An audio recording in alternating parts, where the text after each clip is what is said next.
My name is Emily Carter, and on October 19th, 2020, my entire life changed in a way I never expected.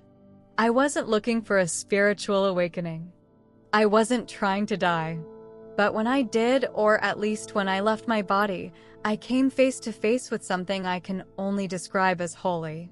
And it didn't just change my understanding of death, it shattered everything I thought I knew about faith, about the church, and about what's coming for all of us. At the time, I was working as a hospice nurse in Greenville, Tennessee, living a quiet life with my husband Tom and our 2 kids, Nathan and Ellie. I had grown up in church, Baptist, just like my mama and her mama before her, and I thought I had a good grip on what faith looked like. I went every Sunday, read my Bible, taught children's church, prayed with my family. I believed in heaven, in hell, in Jesus, all of it. But none of that prepared me for what I was about to experience. It started like the flu. Just a sore throat at first, then a fever. I didn't think much of it. I had cared for dozens of patients with similar symptoms.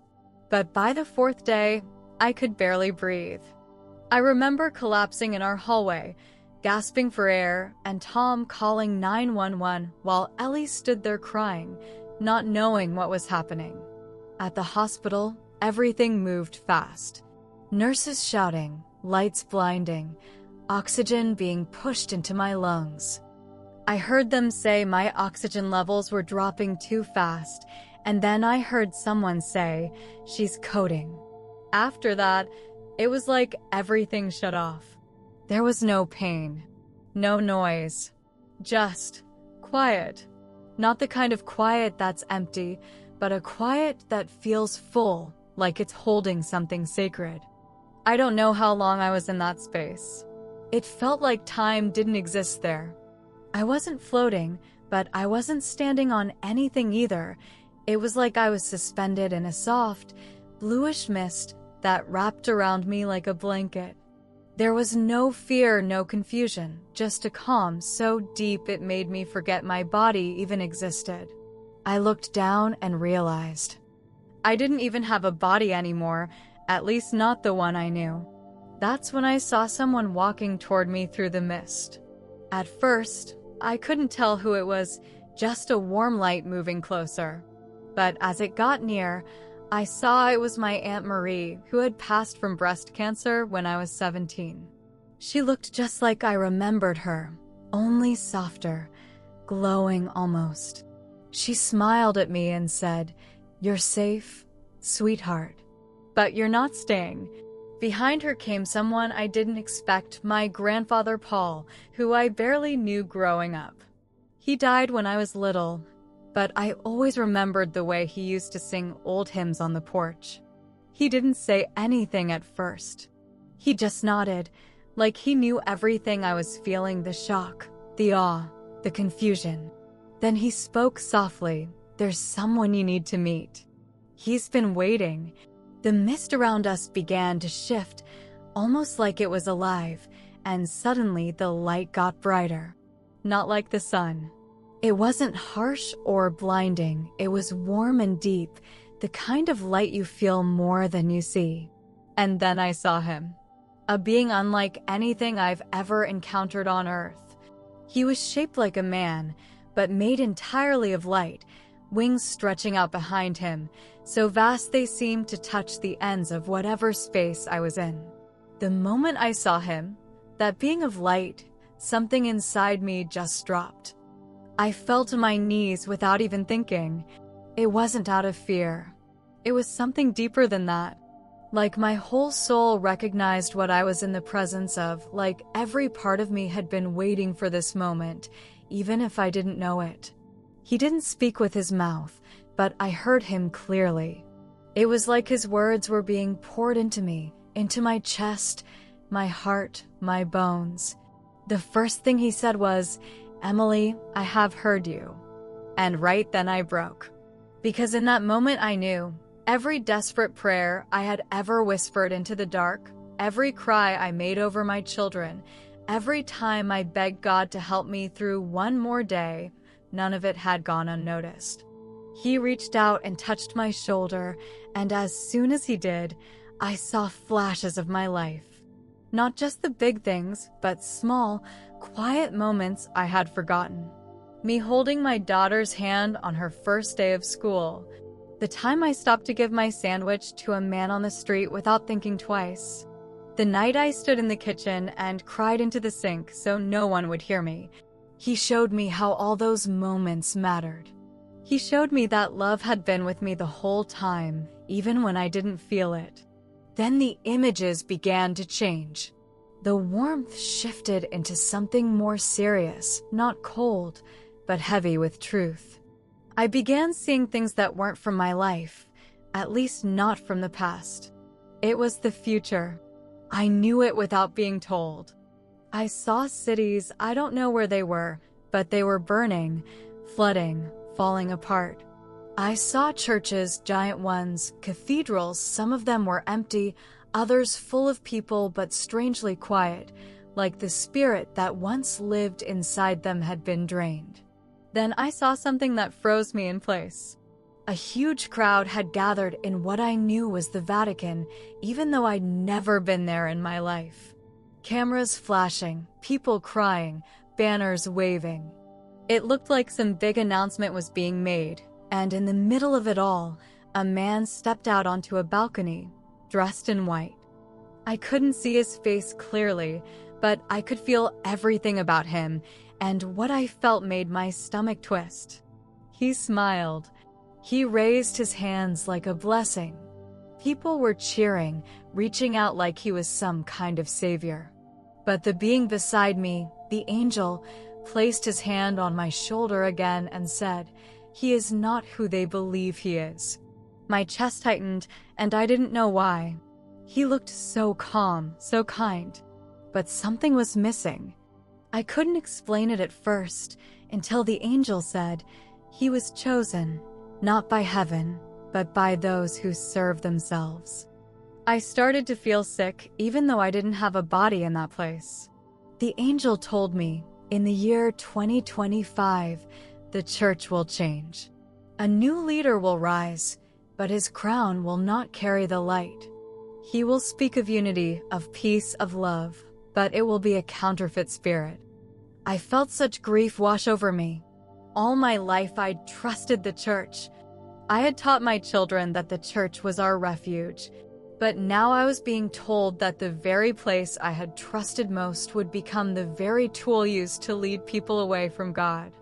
I wanted to scream, to cry, to argue. I asked the angel, "Then where do we go? Where do we find truth?" And he answered, "The church you knew will remain in name, but its light will flicker. Yet truth will not die. It will be reignited not in marble buildings, but in living hearts. The new church will rise from kitchens, from broken streets, from bedrooms where people kneel alone in the dark." I couldn't hold back the tears. It felt like I was mourning something before it had even happened. All those Sundays, all those pews filled with song and prayer, I saw them crumbling like dust. But even through the heartbreak, the angel kept showing me more. He said, "What is coming will shake the foundations, but only what is not rooted in love will fall." That sentence stayed with me. It still does. The vision changed again. Now I was standing in a dark room, but it wasn't empty. All around me were people in expensive suits and robes, sitting at a long table covered in strange documents. Some of the faces I didn't recognize, but others I did. Politicians, media figures, even religious leaders I had watched on television. They were speaking in hushed voices, signing papers, exchanging looks that chilled me to the core. There was a symbol engraved into the table, one I had never seen before, but it pulsed with a coldness that felt wrong. Evil even. The angel leaned in close and said, "They've been here a long time. Their names change. Their robes change. But their mission does not. They do not serve the light." I asked who they were, and he replied, "They are the architects of confusion. They plant fear and feed it. They build walls between souls and God. And then he said something that made my whole spirit ache. Even some who wear the cross no longer carry its truth. I felt a deep sadness rise in me, but also a fire. I couldn't unsee what I'd seen. I couldn't unknow what I now knew. I asked, "Why are you showing me this?" And the angel answered, "Because you listen, and because you will speak. When the time comes, you must tell them not to fear, but to prepare." That was the moment I knew. I wasn't just there to see. I was being given a task, a responsibility that felt far too big for someone like me. Before I could even process that weight, the vision shifted again. This time, I was standing in the middle of what looked like a massive crowd. Men, women, children, all of them glowing with a soft light. It wasn't coming from above, but from within them. They were singing, but not with their mouths. Their souls were singing. I didn't understand the words, but I felt them. They were full of hope, of strength, of a kind of courage I'd never felt before. The angel said, "These are the ones who will carry the flame. They are not famous. They are not wealthy, but they will shine when others go dark." And I saw them, ordinary people doing extraordinary things. A young girl laying hands on her sick mother in a tiny kitchen. A mechanic praying over a stranger in the back of his garage. A nurse reading scripture to a dying man who had no family left. These moments were filled with more of God's presence than I had ever felt inside any building. I asked the angel, "What should I do now?" And he simply said, "Remember. And when the time is right, tell." I didn't get a list of instructions. No grand prophecy to deliver like in the movies. Just that word, remember. He told me that I wouldn't recall everything at once when I returned, but the parts that mattered most would stay. The truth would rise in me when it was needed, like seeds planted deep, waiting for their season. And then I felt something shift again. A warmth spread through my whole being, not like heat, but like light. The angel smiled and said, "You are not alone in this. Many are being shown. Many are awakening. You are part of something greater." And with those words, I knew, whatever I saw, whatever I felt, I wasn't the only one.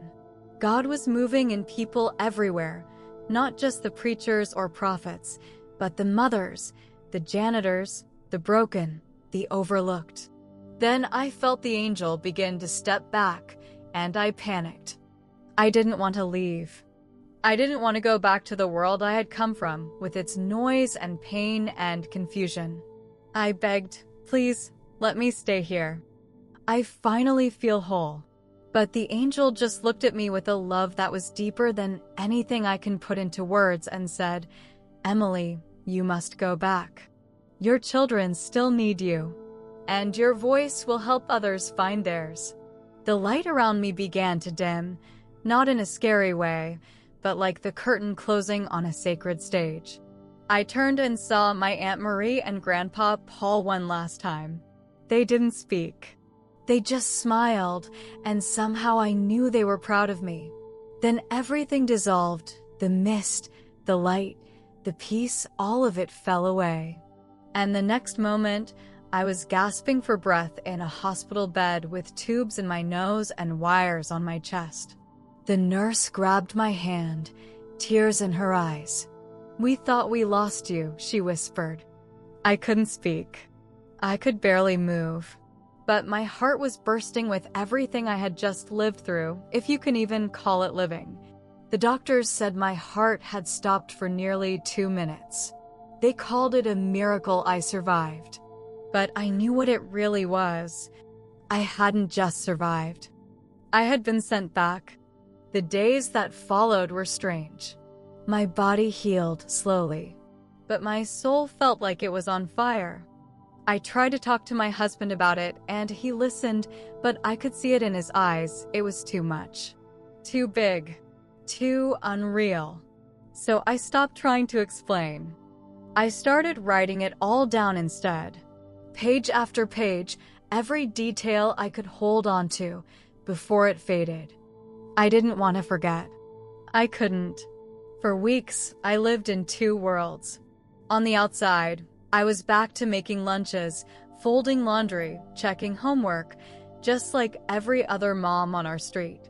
But inside, I was carrying something holy, something enormous, like I had fire tucked into my chest and no idea where to put it. I'd sit alone on the porch at night, Bible open on my lap, and the words that I'd read 100 times before suddenly glowed. Scriptures I had glossed over for years now felt like direct messages, like they had been waiting for this moment all along. And I knew, deep in my bones, that what I saw wasn't symbolic. It was coming. I tried telling my pastor, thinking surely he of all people would understand. We'd prayed together for years. He baptized my son. But when I told him I had left my body, met an angel, and saw the future of the church, he got quiet. Too quiet. Then he gave me that careful smile people give when they don't want to hurt your feelings. He said something like, "Sister Emily, sometimes the enemy uses light to deceive. We have to be careful not to let dreams lead us away from Scripture." I felt the floor drop out beneath me. I nodded politely, but inside, I knew what I'd seen. It wasn't the enemy. It was truth. And maybe it just wasn't time for him to see it yet. So I kept it to myself. For a while, I prayed and waited and wrote. One day, when I couldn't hold it in anymore, I shared a small piece of my story in an anonymous online prayer group, just the part about seeing my Aunt Marie and feeling that love beyond anything I'd ever known. I didn't even include the angel or the visions of the church. But to my surprise, the comments came pouring in. Dozens of people saying they had felt the same thing. Some had met loved ones, others had seen light, angels, even heard messages. One woman messaged me privately and said, "Emily, I saw the Vatican too." Her name was Lisa Rodriguez, a nurse from New Mexico. She told me that 2 years ago, during an emergency C-section that nearly took her life, she had a near-death experience of her own. And in that space between life and death, she too saw a crowd gathered at the Vatican. She described a man in white stepping onto a balcony, smiling, waving, saying words that sounded good, words about unity, about love, about healing. But like me, she felt that something was off. "I couldn't explain it," she wrote. "He looked like peace, but he felt like silence." When I read her message, I just sat there staring at my phone, chills running down my arms. She didn't know me. I hadn't told anyone the Vatican part of my experience. And yet, here she was, confirming the exact vision I had seen. Lisa said she hadn't told anyone before, not even her husband, because she was terrified people would think she was crazy. I understood that fear more than I could say. But now that we'd found each other, something in me shifted. I wasn't alone. And maybe, just maybe, this wasn't about me anymore. Maybe this was a call. We started messaging regularly. Then we found others. Slowly, like stars lighting up a night sky, more people came forward. A teacher in Oregon, a truck driver from Michigan, a widow in North Carolina, all with stories so eerily similar it felt impossible to dismiss. Some had seen different parts of the same future: storms, protests, crumbling churches, a quietness inside sacred places that used to ring with power. A few had even seen the same symbol I had seen carved into that long table in the dark room, surrounded by world leaders. None of us could identify the symbol, but we all agreed it didn't belong to God. We began to share notes, passages, dreams, scriptures that came to us after our experiences. None of us claimed to be prophets. We were moms, teachers, nurses, People just living our lives until something sacred interrupted us. And yet, despite our ordinary lives, we each carried pieces of a puzzle that was far from ordinary. I remember one night Lisa said to me, "What if the church isn't falling apart? What if it's being filtered?" That sentence hit me like thunder. What if this shaking, this coming change, wasn't about destroying faith, but about refining it? After that conversation with Lisa, I couldn't sleep for days. Her words echoed in my mind. What if the church is being filtered? I started thinking about all the things I had trusted blindly. The sermons I'd sat through without question. The religious leaders I had placed on pedestals. The buildings I believed were sacred simply because someone said they were. And suddenly, I realized that what God had shown me wasn't meant to destroy my faith. It was meant to wake it up. In the weeks that followed, I started writing again, but this time with a deeper sense of purpose. I didn't want to convince anyone of anything. I just wanted to tell the truth, my truth. What I had seen, what I had felt, what I believed God was warning us about. I started keeping a journal by my bed, writing down dreams, feelings, scriptures that stirred my spirit. I prayed for wisdom, for timing, and for courage, because I knew the day would come when silence would no longer be an option. And then one night, something strange happened. I woke up at exactly 3:33 a.m., completely alert, heart pounding. The room was quiet, no sound at all. But inside me, I heard a sentence, not out loud, but just as clear. "It's close." That was it. Just 2 words. But they landed in my spirit like a command. I sat up, staring at the darkness, and I knew exactly what it meant. Whatever I had seen in that other place, it wasn't some far-off metaphor. It was on its way. The next morning, I went down to the kitchen, made coffee, and sat in front of my Bible. I didn't know what to read, so I just opened it randomly. My eyes fell on 2 Thessalonians 2 verse 3, "Let no one deceive you in any way. For that day will not come unless the rebellion comes first, and the man of lawlessness is revealed." I froze. I had read that verse before, probably 100 times, but now it felt personal. I wasn't reading it with my eyes anymore. I was reading it with my spirit.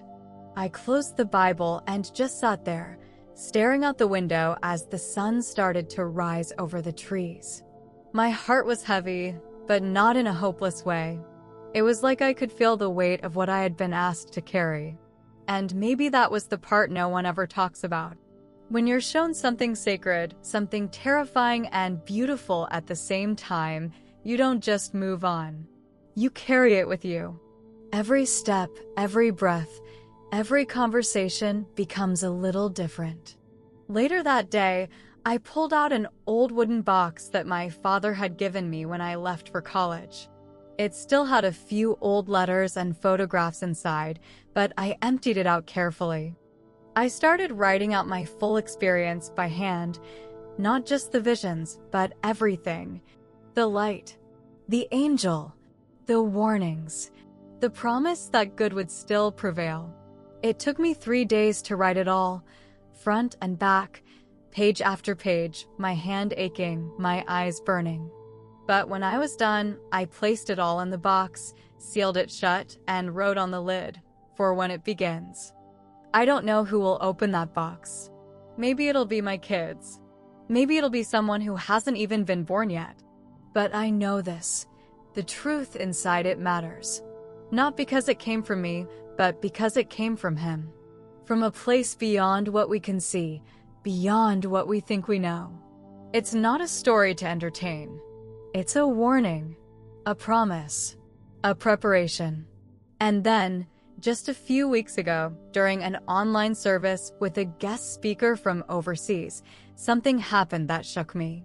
In the middle of his message, he said, "There is a shift coming from Rome. Watch for the change in 2025. He said it so casually, like it was just another bullet point in his sermon. But I sat there frozen, hand clutched to my chest. It was real. Someone else saw it, felt it, knew it. I wasn't imagining this. I wasn't crazy. That one sentence, "Watch for the change in 2025, confirmed everything. It was like God gently whispered, "Now, Emily." I knew it was time. Time to stop hiding. Time to stop worrying if people would think I was delusional or dramatic. Time to speak not for myself, but for the ones who hadn't seen it yet, the ones who would feel something stir deep in their spirit when they heard the truth. I didn't need to convince anyone. I just needed to plant the seed. So I sat down in front of my phone, hit record, and started talking. I was shaking.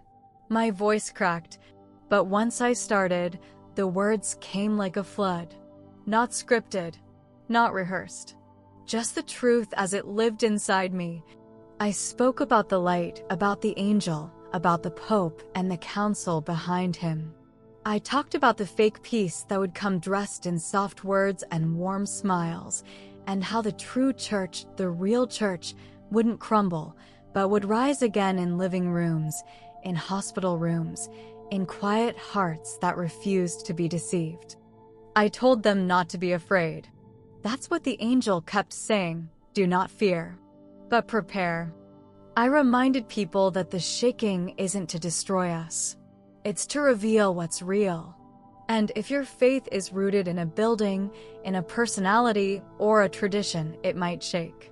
But if it's rooted in love, in truth, in the Spirit of God, then no shaking in this world can pull it from your soul. I shared what I had seen, not to stir panic, but to ignite a fire of awareness, of discernment, of boldness. And now I'm here, telling you the same thing. Because if you're watching this, maybe you felt it too. Maybe you've looked around and sensed that something is off, that there's more going on beneath the surface than what the headlines tell us. Maybe you've been asking questions in the quiet of your heart, questions you haven't dared to say out loud. I want you to know, you're not crazy. You're not alone, and you were made for this moment in history. Since the day I came back, I've learned to live differently. Not louder, not flashier, just deeper. I take more time in silence. I look people in the eye. I ask questions I used to be too busy to ask. Because I know now that the line between life and eternity is thinner than we think, and every moment we spend chasing noise is a moment we miss the whisper. That whisper is still speaking, and it's calling to those with ears to hear. I no longer wait for someone behind a pulpit to validate what God has already stirred in my soul. I listen for the voice that spoke to me in that place beyond death, the voice that said, "Good will prevail." That's the part one hold on to more than anything. Not the fear, not the shaking, but the promise that even when the world feels like it's falling apart, even when churches turn hollow and leaders lose their light, the Spirit of God is not bound. He is alive in every willing heart. If you've seen things too, in dreams, in visions, in the stillness of the night, don't be afraid to speak. You don't have to explain it perfectly. You don't have to convince the world. Just tell the truth. Your voice might be the match that lights someone else's flame. The Church of Tomorrow is not waiting for titles or robes. It's waiting for you, for your courage, your honesty, your obedience. So, if you feel that stirring in your chest right now, if something in this story rang true in a way you can't explain, I want to invite you to do something. Take a deep breath. Be still. Ask God what He's saying to you. And if you feel led, share this message. Not just for me, but for the thousands of others out there who are starting to wake up, starting to remember what truth feels like. The shaking is near, but so is the light. Good will prevail. If this message spoke to you, if it confirmed something you felt but couldn't put into words, I ask you from the bottom of my heart, share it. Leave a comment and let others know they're not alone. Subscribe to this channel if you want to hear more real testimonies like this. And above all, keep your heart open, your spirit grounded in truth, and your eyes on the one who never fails. We are the church now. Let's rise.